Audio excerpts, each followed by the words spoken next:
Nah, berikutnya adalah soal kemudian beberapa pertanyaan tadi hampir sama soal bagaimana dengan siapa sebetulnya yang memasang.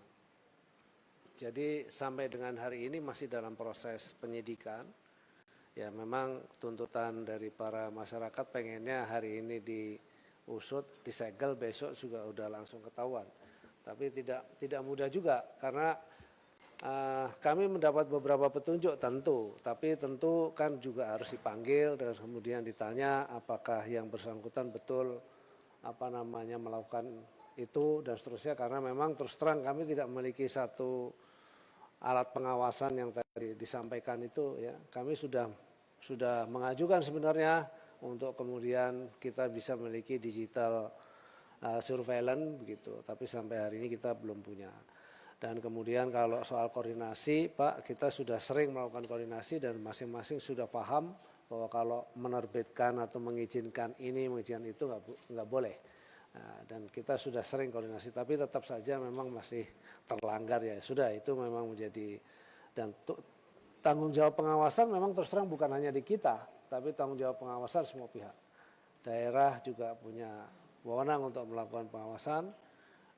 Kementerian, lembaga lain juga punya kewenangan untuk melakukan pengawasan dan kita juga, dan koordinasi selalu. Tapi insya Allah ke depan kita akan selalu tingkatkan sistem atau koordinasi soal pengawasan tersebut. Karena memang luas wilayah kita itu seluruh Indonesia, dan tadi sudah saya sampaikan kebetulan saja yang terjadi di Tangerang ini. Sebetulnya kejadian seperti Tangerang ini sebelumnya sudah banyak sekali. Tadi saya sampaikan kita sudah menghentikan 196 kasus ya, yang semuanya itu adalah bermuara pada kegiatan pembangunan di ruang laut. Begitu. Nah, itu yang saya kira dapat kami sampaikan, dan saya kira terima kasih atas seluruh masukan-masukan, dan kita menjadi perhatian penting. Tapi saya punya keyakinan Bapak Ibu semua yang ada di sini juga sangat paham kita memiliki limitasi-limitasi, terutama adalah soal operasional, dan mudah-mudahan ke depan kami juga sudah melaporkan hal seperti ini kepada pimpinan kami. Mudah-mudahan ke depan di periode yang akan datang kita bisa lebih komprehensif lagi untuk bisa mendapatkan dukungan secara langsung. Demikian saya kira yang dapat kami sampaikan. Terima kasih. Wassalamualaikum warahmatullahi wabarakatuh. Baik, sebelum masuk ke kesimpulan, ada beberapa kawan-kawan yang ingin melakukan pendalaman dari meja pimpinan Pak Alex, kemudian dari anggota kami batasi 3 orang, Pak Saya Firman, daftar Ibu Ketua. Pak Johan dan Pak Darori. Perempuan 1 Ibu Ketua. Saya daftar perempuan Ibu Ketua. Ibu sudah ada dari PKS, maaf 1 orang ya. Iya. Jadi kita nggak mau berpanjang-panjang karena intinya pasti yang ditanya sama. Diberikan supaya, 1 untuk perempuan lah Ibu Ketua. Tadi, maaf Bu, Ibu sweet aja sama teman yang dari PKS tadi. Interupsi Bu Ketua. Saya tadi juga menyampaikan pendalaman Bu. Iya, ada Pak Firman. Ya, masih. Pak Firman, Pak Darori, dan Pak Yohan Rosian dari PKS. Silakan Pak Firman. Gimana Pak Johan, saya yang bicara?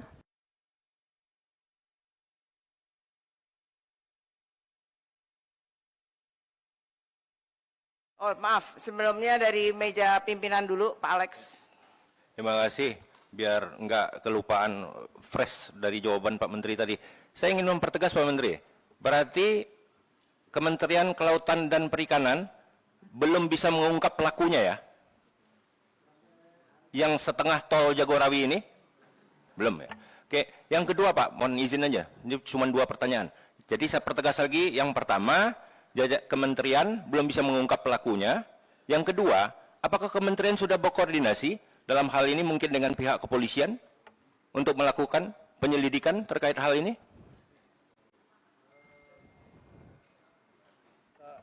Karena kegiatan pemeriksaan ya, saya takut salah kata nih. Ternyata banyak salah bahasa-bahasa hukum yang nggak boleh, salah ucap. Jadi untuk pemeriksaan kita masih di level pemeriksaan itu dilakukan oleh Dirjen PSDKP. Mungkin barangkali Dirjen PSDKP bisa menyampaikan juga sejauh mana sudah dilakukan. Silakan. Terima kasih Bapak.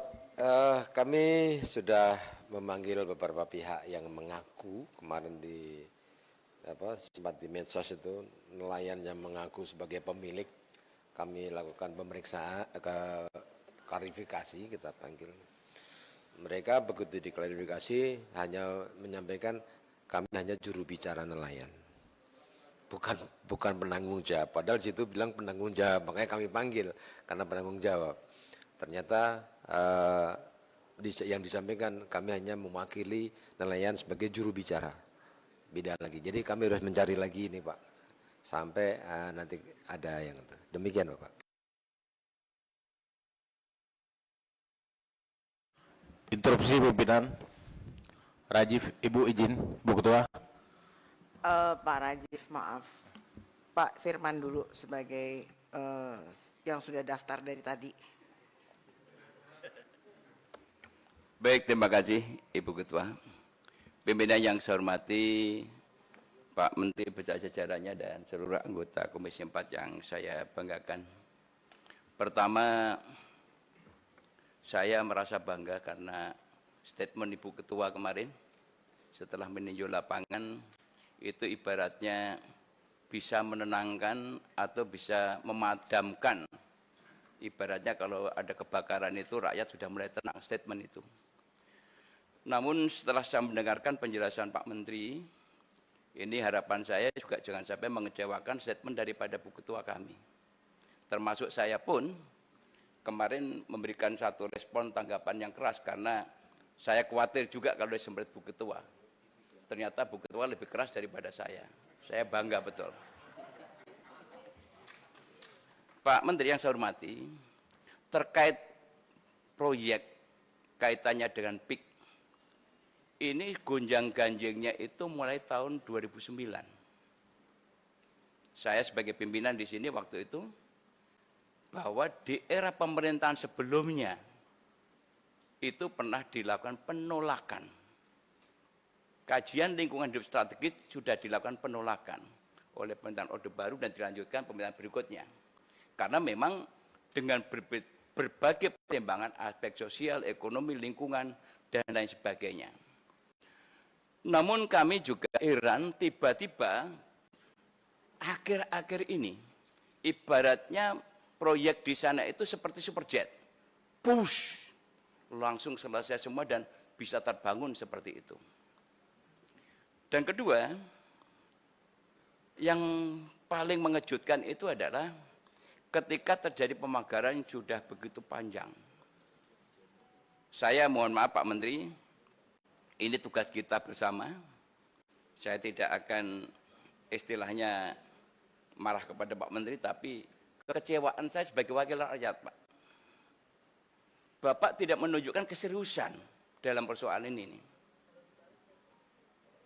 Yang awalnya Pak Prabowo Subianto, presiden yang kita pilih, itu telah membuat statement dan memerintahkan kepada TNI Angkatan Laut dan kepada Panglima TNI. Sebetulnya itu tidak perlu terjadi kalau Bapak dan aparatnya sadar tugas dan fungsi pokoknya. Undang-undang yang kami buat sudah cukup banyak. Undang-undang kelautan saya sebagai ketua panjanya. Undang-undang pengelolaan wilayah pesisir dan pulau kecil saya juga sebagai ketua panja. Tata ruang saya juga panjanya. Dan tadi Pak Panggah juga sudah menyebutkan tentang UNCLOS 82. Itu adalah perjuangan daripada negara-negara yang untuk bagaimana mempertahankan masalah wilayah kelautannya. Ini satu pertanyaan yang juga menggelitik kami bahwa ketika Bapak Presiden sudah memerintahkan seperti itu, Bapak masih berkilah untuk jangan dibongkar dulu. Padahal Saudara Ipung sudah turun ke sana melakukan penyegelan. Itu juga menyejukkan sementara. Tetapi akhirnya rakyat kecewa lagi karena Saudara Ipung tidak menindaklanjuti apa yang telah ditemukan. Oleh karena itu kalau bicara alat bukti, kalau kita baca dalam undang-undang, itu penyegelan dan foto pengakuan masyarakat itu sudah bisa merupakan alat bukti. Mohon maaf Pak Sekjen, kalau saya salah karena harus banyak belajar tentang hukum dengan Bapak. Dan kedua, juga yang terkait dengan masalah yang tadi Pak Sekjen sampaikan. Kalau memang KKP tidak punya kewenangan, negeri ini tidak berdiri sendiri, Pak. Ada kepolisian, kanan kiri Bapak polisi semua, jenderal-jenderal. Harusnya paham kenapa tidak lakukan itu. Kenapa sampai Pak Prabowo marah begitu keras dan sampai statement TNI Angkatan Laut yang mengatakan saya tegak lurus secara vertikal kepada Presiden. Tidak ada kanan kiri. Saya salut kepada TNI Angkatan Laut. Boleh kita katakan bravo untuk Angkatan Laut. Ini menunjukkan bahwa keseriusan bahwa negara ini Pak sudah mulai akan dirusak oleh orang-orang tertentu. Kalau kita bicara jujur Pak, kanan kiri di telinga kami ini Pak, dari rakyat Pak. Menyampaikan masa sih Pak Sakti Wahyu Trenggono yang katanya Sakti tidak bisa memberantas ini. Tukang becak pun sudah tanya tentang pagar atau pagar misterius di tengah laut. Supir saya setiap hari tanya, masa Pak Menteri nggak tahu sih, kemana aja Pak Dirjen ini yang punya fungsi pengawasan. Saya berpikir Bu Ketua, malah khawatir saya penambangan pasir ini juga bagian rekayasa nih. Karena pematokan itu nanti ujung-ujungnya adalah akan ada penimbunan pasir. Jangan-jangan kebijakan pasir yang diusulkan nanti adalah rekayasa supaya banyak pasir untuk menutup itu, setelah itu dikeluarkan sertifikat dan sebagainya. Sedimen laut alasannya. Nah ini mohon betul-betul kita pikirkan bersama. Semua orang tahu tentang PIK itu siapa, bagaimana kekuatannya, dahsyatnya. Tapi saya minta Pak, tanamkan ayo jiwa merah putih kita. Jiwa merah kita di berada kita ini. Jangan sampai ada negara dalam negara yang semaunya sendiri mengatur pemerintahan kita. Saya selalu dengan Pak Prabowo, oleh karena saya minta kepada Komisi 4, spirit semangat Presiden kita yang begitu luar biasa, harus kita dukung dari DPR ini. Jangan sampai DPR ini dianggap sebagai, atau dicap sebagai lembaga stempel. Kami sudah terjun kemarin, ternyata tidak cukup hanya pagar misterius di tengah laut. Saya kebetulan ditugasi untuk di wilayah sebelah. Lebih terkejut lagi ini, ada 1063 hektar mangrove yang di ruang laut juga akan diturunkan statusnya dan kemudian juga nanti ujung-ujungnya akan disertifikatkan untuk pariwisata. Padahal jelas-jelas dalam PSN itu, wisata itu diperbolehkan tapi tidak boleh dijadikan tempat tinggal. Ini nanti kita bahas dengan Menteri Perhutanan nanti siang. Nah, oleh karena itu Pak Menteri, sekarang ini rakyat sudah menunggu. Rakyat ini menunggu apa endingnya. Jangan sampai rapat hari ini hanya merupakan anti klimaks. Rasanya kalau rapat ini tidak ada satu kesimpulan yang memberikan jawaban kepada rakyat, saya mohon maaf Pak, tidak nanti, sekarang pun saya lepas dulu Pak ini, rencana saya Pak. Saya lepas Pak. Malu sebagai wakil rakyat. Karena persoalannya sudah berlarut-larut. Ini rakyat yang menuju bahwa ada skenario bahwa pejabat-pejabat tertentu melindungi terhadap proyek besar ini. Ada apa? Gerangan. Ini serius Pak. Oleh karena itu, ayo kita sama-sama, mumpung Presiden kita semangat, harapan saya DPR sudah semangat, kemarin setelah paripurna kita diterjunkan ke lapangan, Pak Menteri juga harus sama-sama semangat. Jangan sampai Pak Menterinya malah kendor. Harapan saya seperti itu.